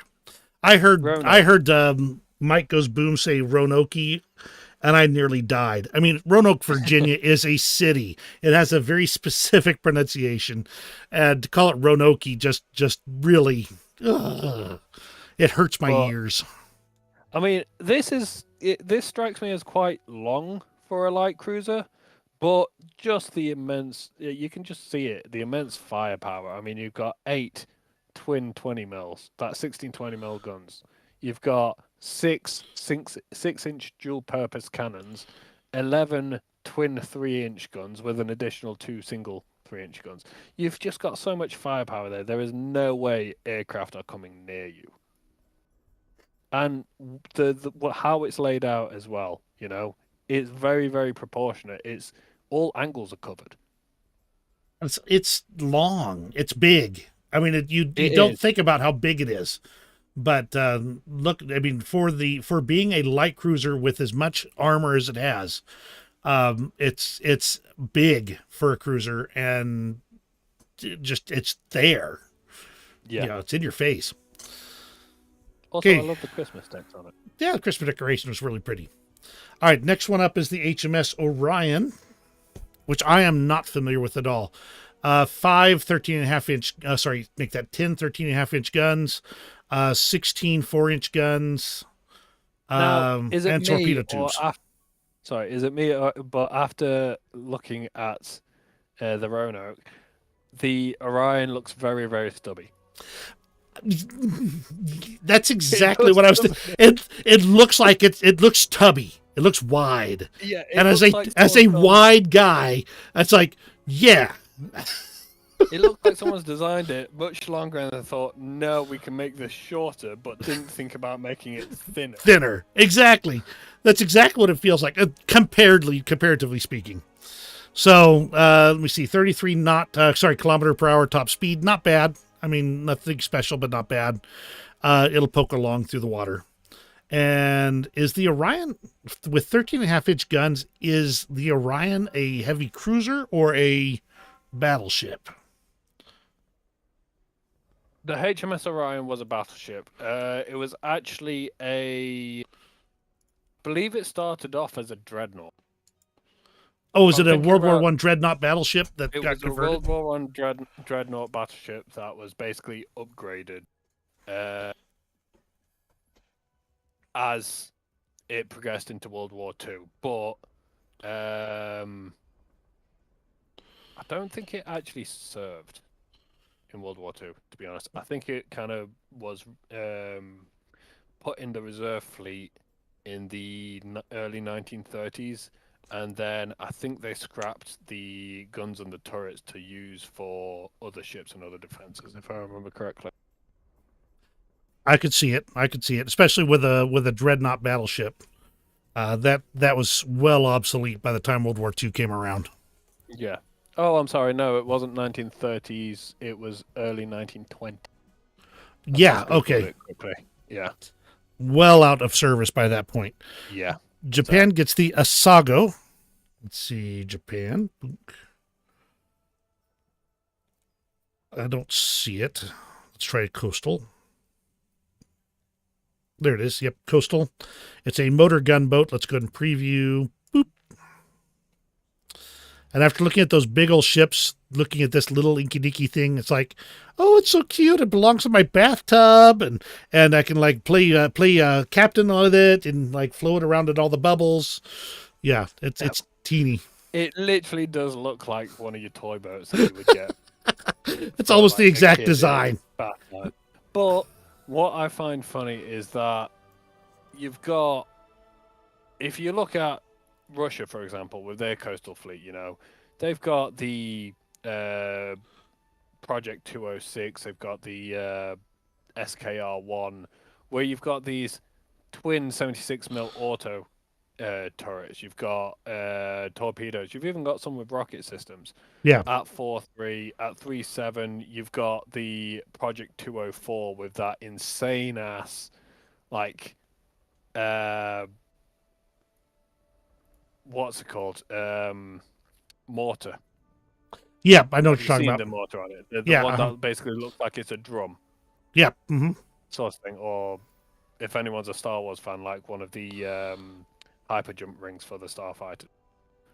But you look at Japan, and this thing's just ancient, and it's like it's 3.7 as well. It's like how do they expect this thing to go up against something that's throwing around modern day mortars? Yeah, I don't know. It looks to me like what's that? They've got that one ship that was really powerful early in Navy that was U.S. Um, dang it. As soon as I see it, I'll know it. That's the problem. Cyclone. No, it was the What are you LCS. talking about? It looks like an LCS. Oh yeah. In Yeah. fact, it is an LCS. I mean, if you look at it. So Yeah, you're it's right. just a It is an Japanese LCS. LCS. But my point being is, I feel like whereas everyone's who focuses on ground and air, and like we've all been shouting for a while now to have the battle ratings expanded past 12.0, past 13.0. I mean, personally, I think we should be up at 14.0, 15.0, so that we can actually flush out and give a proper space in between thermal and night vision and non-night vision, Yep. stabilized and non-stabilized, and all that sort of stuff. Proximity shells and non-proximity shells, and then also scale it in line with the aircraft. So you've got Yeah. your SAM AA facing up against your aircraft that's got laser guided bombs and stuff like that can launch from near edge of that range. And Right. then you've got AA with proxy shells against aircraft that have the speed and maneuverability and afterburners to get in and get out quick. And then you've got the normal conventional AA against your normal conventional jets and lower tier and stuff like that. Right. I feel like I haven't heard anyone really shout out about Coastal Fleet in a while, mainly because not a lot of people play it. If you actually jump in the games, you're mainly in there with bots with one or two other people at high tier. Yeah. Mm-hmm. And I think that's the reason why it's gone unnoticed for so long. But Coastal Fleet's in a desperate need of being fleshed out in the BR range. Absolutely. I know there's not a lot there, so it will literally be the case of you'll have like two boats from, say, US facing two different boat types of Russia or one different boat type of Italy or stuff like that, because there's not enough boats there to actually give you a proper like multivariant at the same BR when they flush Right. it out. But you can't have something like an LCS or the Japanese LCS going up against something like, say, the USS Cyclone, Yeah, you know? absolutely. The coastal fleet Or really gets outclassed. It's at once you're getting into where you're crossing over into the cruisers and destroyers and things like that. yeah, I mean, hell, remember when they brought out the Japanese PG-03 02, sorry, with that 20 mil Yeah, that rotary high cannon? fire rate gun. Yeah, and when that came out, it was absolutely insane. Hell, I even bought it, but blimmin', it's not as good now because now you're going up against all these ships that are nearly as fast as it, but they've got better armor, they've got more guns, They they're got obsoleted. stabilized and stuff Yep. like that. It's completely obsolete now because I don't even think that's fully stabilized on the PGO2, or if it is, you just go too fast for it to actually be able to stay stabilized for long. Right. So, All but right. So, I feel guys, go they ahead. really need to do it. Yep, I agree. Real quick here, it's about to the point where I've got to call it a day for today, but I do have a question for you. I did have the ability to bring up Rising Screen here. If you guys could tell me how that looked on your end and see if it was worth doing and if it helped out, I'd absolutely love to know. So please take a look. That's Rising Screen right now. I did not take a whole lot of time to get it cropped exactly perfectly, so there's some of the parts off the edges are kind of missing off the sides, but I think it helped. I think having the ability to do so helped. But I'd like your feedback on that. Also, thank you very much for joining me, everybody who's here. Yes, hello there. I see you're still here, and I do appreciate that. You troll, you, but that's okay. Everything else, I don't. I want to take a quick pause here to look at France's premium boat that came in. Then, Rising, do you have the ability to create a test match to look at the Volcano Valley, the new map? Because I can't find it in my test stuff. Yep, I will. If you give me a second, Thank you. I am just. And I will flip over to France Navy. And that's aviation, Blue Water Fleet. Premium Corbeil. I'm going to bet that's pronounced that way. And if I'm wrong, oh well. Rank 5, battle rating 6.3, top speed of 35 kilometers per hour.